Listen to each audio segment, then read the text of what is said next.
Texas voters just voted overwhelmingly to approve the new tax relief bill, but what does it actually mean? What are the actual numbers, and how will they impact you as a Texas homeowner or potential future homeowner here in Texas? Well, here's what it does first off, and I've got real numbers. We've got actual tax bills here that have they've already got the updated numbers, and we're going to go through it.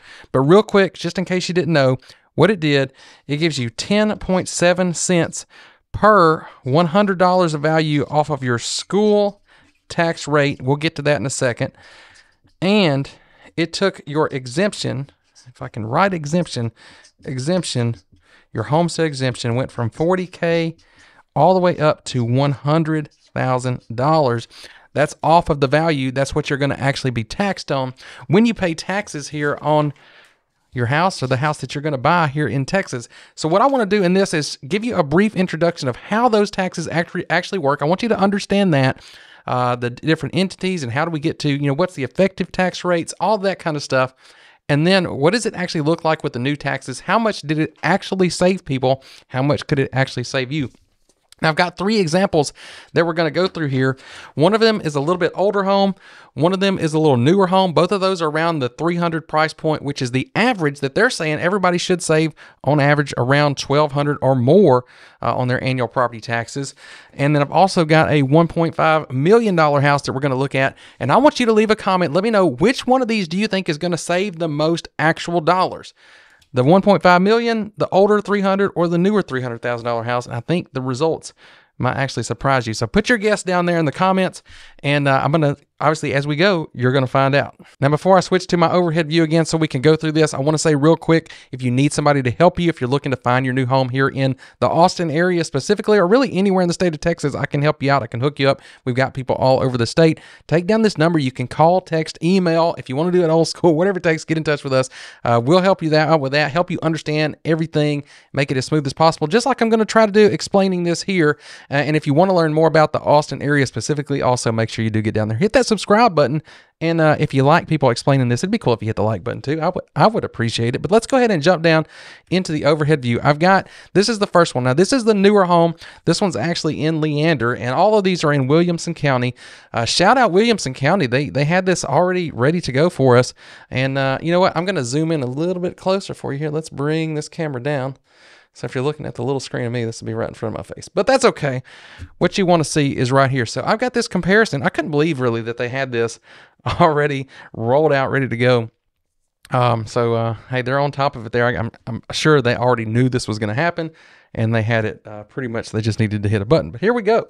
So first off, if we're looking at 2022, let's just go through this. So you see here, we have a lot of these taxing entities here. This whole list, all these are just different taxing entities. Obviously, you've got the city, the school is the big one. That's where the new changes really went into effect on, both on the rate there and on this exemption amount.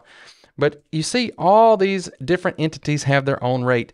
And when you're looking at homes, a lot of times you'll hear about the effective tax rate and what that's going to be. What is it? What is my tax rate going to be as a function of the actual value of the house, or the assessed value over here? And the way we're going to get that is not by adding this column here up. We're actually going to take this number, since we have it, and just divide it by this one. And that'll tell you as a percentage, what is this of that? And that's a really better way to look at it to understand what your effective tax rate is versus, adding this up, because you're going to get different exemptions. It's going to really throw the numbers off. If we do that here on the first one here, we're going to have an effective tax rate of 2.3%, which is pretty run-of-the-mill for a lot of areas around the Austin area, especially newer homes, because you have all these districts here. When we get to the next one, you'll see there's way less of these taxing entities here that are going to be taking little bits and pieces and adding that up to this bigger number here at the bottom. But that 6670 is 2.3% of the 280, 220 over here. You see we had our $40,000 homestead exemption that reduced that 289 to 249 here in 2022, and then you would just multiply that by the tax rate to get the tax amount here. If I can circle it, there it is right there, and then all this adds up to that 670. Now, if we come on into 2023, we'll see some things are different, and this is why I really wanted to show you real examples here versus just me kind of calculating and guessing, because I would have never known what this number is going to be, because that number can change every year what they're assessing at. But you can see back here, they did have a little cap adjustment right there. That's because it can only go up by 10% every year. That's staying in effect. So that full assessed value that you're actually taxed on can only go up 10% every year that you own the house. Obviously, if you buy a new home, it's going to be assessed at whatever it is that year, and then you'll get that benefit the next year if the value increases by more than that 10%. But looking right here, we can already see the changes.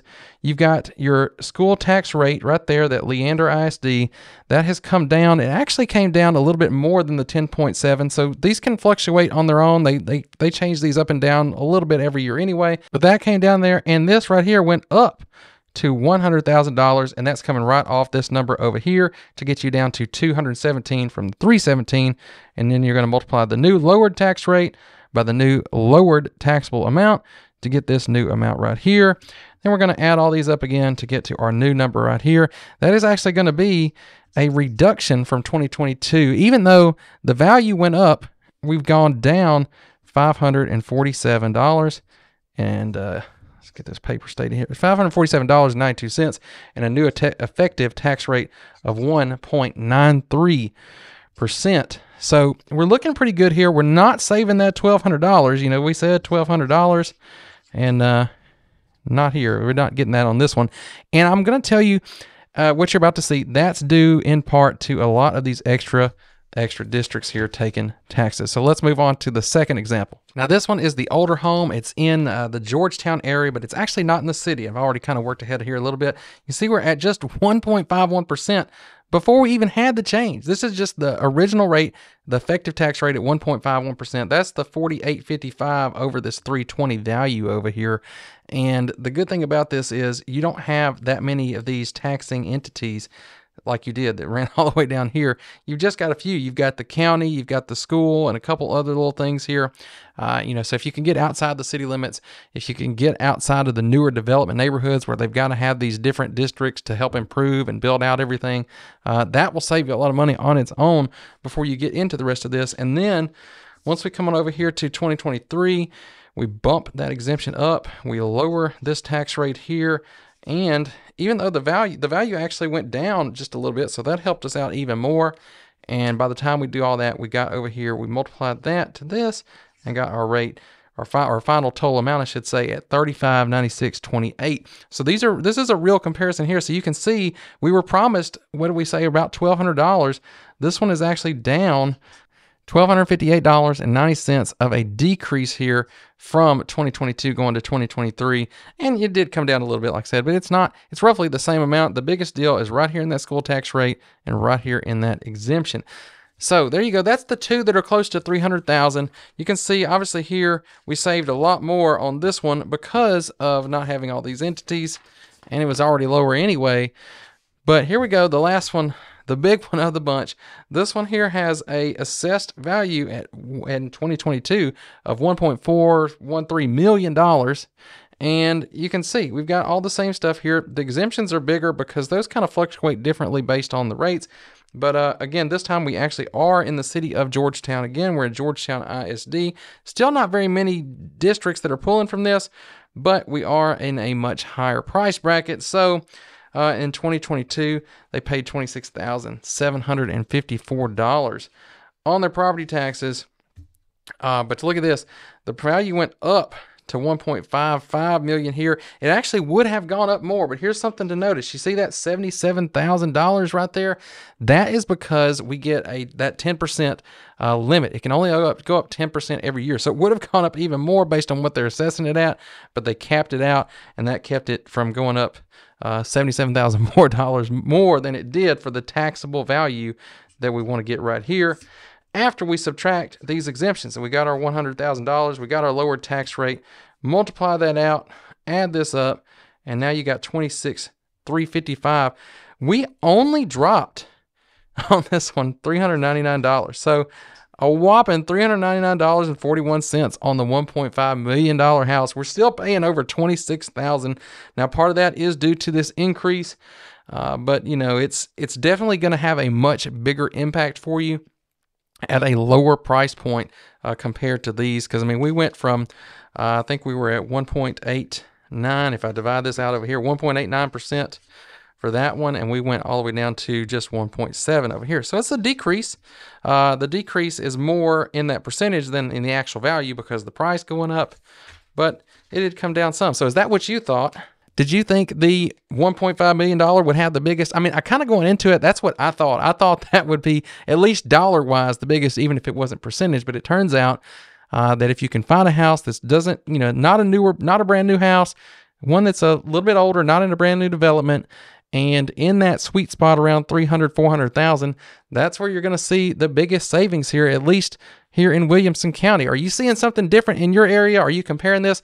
What are you seeing on your own? If you're living here in Texas, what do yours look like if you've got the updated numbers? I know I tried to look in Travis County and get the numbers from them to kind of get some comparison, but they didn't have the updated numbers yet. I think their website was actually down when I tried to look this up. So I think they're in the process of getting this all sorted out. Williamson County had it ready to go for us though. So again, shout out to Williamson County. Drop me a like, y'all, if you like me going out and doing this research for you and giving you the actual numbers so you can see what it really is going to be. And if you want to learn more about what it's like to actually live here around the Austin area, go ahead and check out that video right there. It's got a lot of information you're going to really want to know before you get here other than just these taxes. Let's be interested to see how many of y'all stuck around to the end of the video to see the effective tax rate on this one, because I didn't tell you earlier. Did you notice that I didn't tell you that? It's 1.16% on this house in Georgetown. Yeah, congratulations to y'all. I think that's the lowest I've ever seen.